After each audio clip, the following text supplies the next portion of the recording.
नमस्कार साथियों, Ganesh study concept में मैं नरेश गोयल आपका हार्दिक अभिनंदन करता हूं। अपने इस प्लेटफॉर्म पर आज का जो हमारा पाठ्यक्रम है मित्रों, वो है सर्वनाम। ध्यान रखिए, सर्वनाम ये एक पहली बात विकारी शब्द है। कौन सा शब्द है ये? विकारी शब्द। अब पॉइंट ये उठता है कि सर्वनाम है क्या, इसके कितने पार्ट हैं, इसके क्वेश्चन कैसे बनते हैं एग्जाम में, उन सब का अध्ययन हम इस प्लेटफॉर्म पर करेंगे। सबसे पहले देखिए कि सर्वनाम सर्व प्लस नाम के योग से बना है सर्वनाम।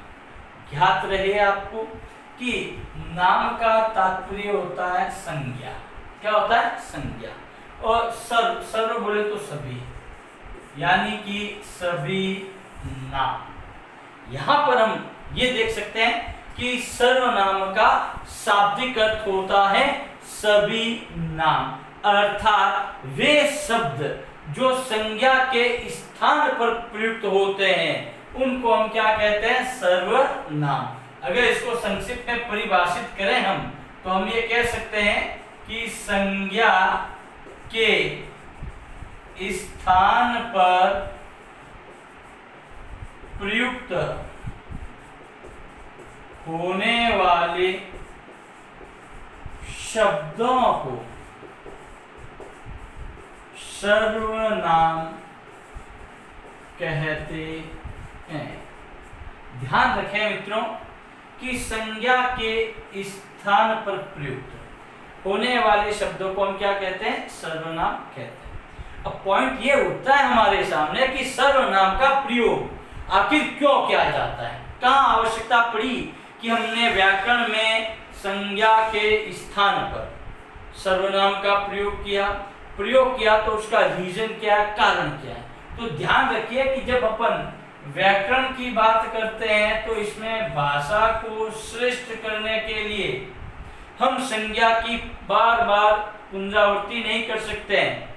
बार बार वही पुनरावृत्ति, यानी कि पुनरावृत्ति नहीं कर सकते हैं। तो एक सेंटेंस को एक सीक्वेंस में अच्छे रूप में प्रस्तुत करें तो उसके लिए क्या करते हैं? हम सर्वनाम का प्रयोग करते हैं। तो यहाँ हमारा पॉइंट बन जाता है कि संज्ञा की पुनरावृत्ति को रोकने के लिए सर्वनाम का प्रयोग किया जाता है। जैसे अगर मैं यहां पर आपको एक सिंपल सी बात बताऊं, जैसे हमने कहा कि राम खाना खाता है, ये एक सेंटेंस लिया हमने। ध्यान से देखिए, राम करता है, खाना कर्म है, खाता है क्रिया है। देख सकते हैं। अब राम के स्थान पर ध्यान रखें कि डेफिनेशन हमको रटनी नहीं है, हमको सीखनी है, उसको समझनी है। तो राम की जगह मैंने लिखा कि वह खाना खाता है। अब ध्यान से देखिए, ये तो संज्ञा था अपन का। अब देखो, खाने के स्थान पर खाने आए हैं, खाता है के लिए खाता ही है, लेकिन राम की जगह क्या आ गया? वह। तो ध्यान रखें कि संज्ञा के स्थान पर प्रयुक्त हुआ है ये वह, यही हमारा क्या है? सर्वनाम। इसी को हम क्या कहते हैं? सर्वनाम कहते हैं। अब देखिए दूसरी चीज इसमें, अगर मैं कहूं कि सीता स्कूल जाती है, सीता खाना खाती है, सीता पानी पीती है, सीता अपना होमवर्क करती है, सीता का होमवर्क करती है, तो देखिए व्याकरण की दृष्टि से यहाँ ढेरों अशुद्धि आ जाती है। अगर मैं इसके स्थान ये कहता हूँ कि सीता स्कूल जाती है, वह खाना खाती है, वह अपना होमवर्क करती है, वह अपना गृह कार्य करती है, ये सारे देखिए वह किसके लिए आया तो उसी के लिए। तो यही कारण है सर्वनाम का प्रयोग। अब सबसे महत्वपूर्ण पॉइंट ये बनता है हमारा कि सर्वनाम के प्रकार कितने हैं। सर्वनाम के प्रकार ध्यानपूर्वक अगर हम देखें सर्वनाम के प्रकार के बारे में तो इसके मुख्य पार्ट है 6। सबसे पहला है हमारा, ध्यान रखिए, वो है पुरुषवाचक सर्वनाम। कौन सा सर्वनाम है? पुरुषवाचक सर्वनाम। सेकंड बात करें तो वो आता हमारा निजवाचक सर्वनाम। कौन सा सर्वनाम? निजवाचक सर्वनाम। नंबर 3 की बात करें अगर हम, तो नंबर 3 आता है हमारा प्रश्नवाचक सर्वनाम। नंबर 4 की बात करते हैं तो निश्चयवाचक सर्वनाम। निश्चयवाचक सर्वनाम। बात करें नंबर 5 की हम, तो ध्यान रखिए नंबर 5 पे आता है हमारा अनिश्चयवाचक सर्वनाम। अनिश्चयवाचक सर्वनाम। और नंबर 6 वो आता है मित्रों संबंधवाचक सर्वनाम। यहां अगर हम ध्यान से देखें तो सर्वनाम के प्रकार कितने? प्रश्न अगर आपसे पूछे कि सर्वनाम के प्रकार कितने हैं, तो सर्वनाम के प्रकार कितने हैं? 6 कौन कौन से हैं? नंबर 1 पुरुषवाचक सर्वनाम। इसको याद कैसे रखोगे? स्वयं, हम क्या एक पुरुष है, खुद बोले तो क्या होता है? निज। तो पुरुष है वो खुद से प्रश्न कर रहा है, क्या हो गया? प्रश्नवाचक। कि सामने वाला निश्चित है या अनिश्चित है। तो निश्चय और ये अनिश्चय, जैसे ही उसको पता चला उसने उसके साथ क्या स्थापित कर लिए? अपने संबंध। हो गए 6 प्रकार। तो ये तो थे हमारे सर्वनाम के प्रकार 6। अब हम शुरू करते हैं कि सर्वनाम के प्रकार में जो सबसे पहला पॉइंट है हमारा पुरुषवाचक सर्वनाम। कौन सा है? पुरुषवाचक सर्वनाम। तो पुरुषवाचक सर्वनाम के लिए हम यहाँ पर बात करते हैं।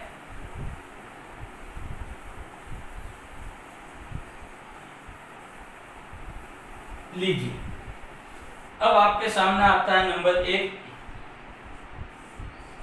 पुरुषवाचक सर्वनाम। इसको मैं बहुत ही आपको संक्षिप्त और गूढ़ रहस्य के तहत मैं आपके सामने प्रस्तुत कर रहा हूं, जीवन में कभी नहीं भूलोगे।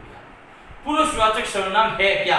सबसे पहली बात तो ध्यान रखें कि वे सर्वनाम शब्द जो बोलने वाले, सुनने वाले या किसी अन्य के लिए प्रयुक्त होते हैं, प्रयुक्त, उसे पुरुषवाचक सर्वनाम कहते हैं। ध्यान रखें 3 चीजें हमने यहां रखी हैं। सबसे पहला हमने कहा है बोलने वाले, दूसरा कहा सुनने वाले या किसी अन्य के लिए। ये 3 पॉइंट बनाते हैं आपके पुरुषवाचक सर्वनाम। अर्थात अगर मैं पुरुषवाचक सर्वनाम के उपभेद की बात करूं, उपभेद कितने हो गए? 3 कैसे हुए? देखो यहां हम एक डायग्राम बना के इसको क्लियर समझते हैं। सबसे पहले हमने क्या कहा? बोलने वाला। तो बोलने वाला होता है उत्तम पुरुषवाचक सर्वनाम। उत्तम पुरुषवाचक सर्वनाम। अब बोलने वाला कहाँ है हमने? तो बोलने वाला कौन होगा? वक्ता। क्या होगा? वक्ता। ध्यान रखें, बोलने वाला क्या होता है? जो, यानी कि वे सर्वनाम शब्द जो बोलने वाले के लिए प्रयुक्त होते हैं उसे उत्तम पुरुषवाचक सर्वनाम कहते हैं। दूसरा आता है मध्यम पुरुषवाचक सर्वनाम। जब हम मध्यम पुरुषवाचक सर्वनाम की बात करते हैं तो यहां ध्यान रखें, ये होता है सुनने वाला। सुनने वाला कौन? श्रोता। कौन होता है? श्रोता। और तीसरा आता है अन्य पुरुषवाचक सर्वनाम। अब देखो ये क्या होगा, ना बोलने वाला और ना सुनने वाला, अर्थात थर्ड पॉइंट हो गया ये।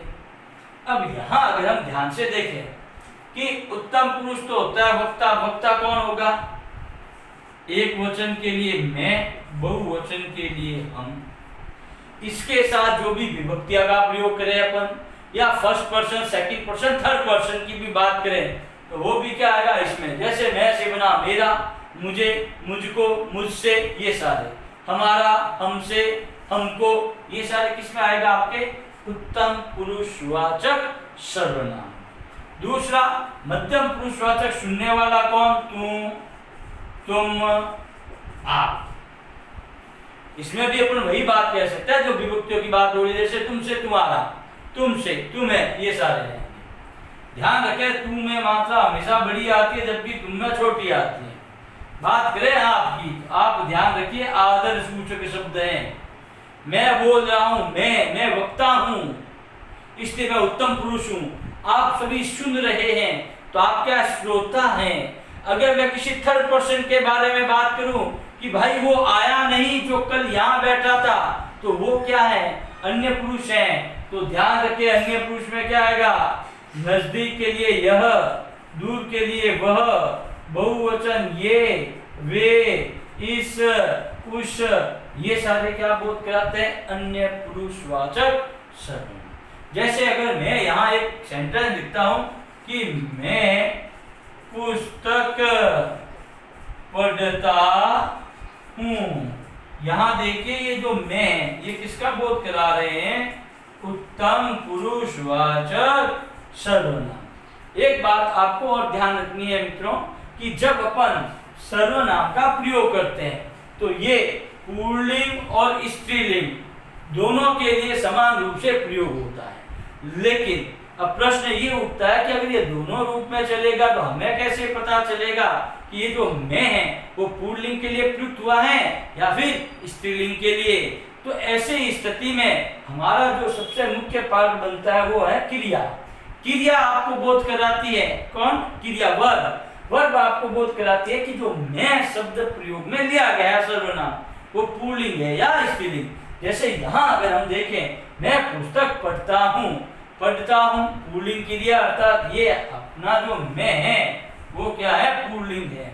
अगर मैं इसी के स्थान पर मैं पुस्तक पढ़ती हूँ तो यहाँ हम देख सकते हैं कि यही मैं किस में कन्वर्ट हो जाता है, स्त्रीलिंग का बोध कराता है। तो ये क्रिया पर निर्भर करता है कि जो सर्वनाम हमारा प्रयोग में लिया गया है वो पुल्लिंग है या स्त्रीलिंग है। उसी प्रकार जैसे मैंने कहा कि तुम अपना काम करो, यहाँ हम देख सकते हैं कि तुम किसके लिए, सामने वाले के लिए अर्थात सुनने वाले के लिए, तुम अपना काम करो।